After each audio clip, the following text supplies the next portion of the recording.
Manhattan District Attorney Alvin Bragg leaving work at the end of a day that will go down in history, avoiding questions after securing the indictment of former President Donald Trump, the first ever U.S. president, past or present, to face criminal charges.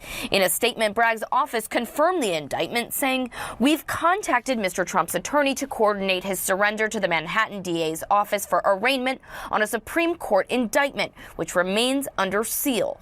The exact charges have yet to be revealed, but they involve a 2016 payment of $130,000 through Trump's then lawyer, Michael Cohen, to keep Daniels from telling the world about her alleged affair with Trump. Trump has consistently denied he had that affair, saying he was the victim of an extortion plot. I think this is a much stronger case than people recognize. I think everyone who's out there talking about this being a political case or witch hunt are going to be sorry when they actually read the substance of what these prosecutors have developed in several criminal charges. Once Trump is arrested and charged, he is expected to fight in court. You'll see the president being defiant, I think, and pushing back harder than you've ever seen before. An aggressive counterattack Trump has been telegraphing all week. The District Attorney of New York, under the auspices and direction of the Department of Injustice in Washington, D.C.,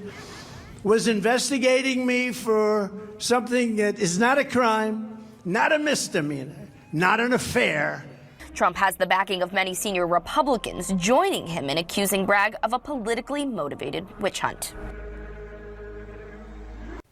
That was Alex Miller reporting. Local Congressman and House Speaker Kevin McCarthy releasing a statement on the indictment, saying in part, quote, "Alvin Bragg has irreparably damaged our country in an attempt to interfere in our presidential election.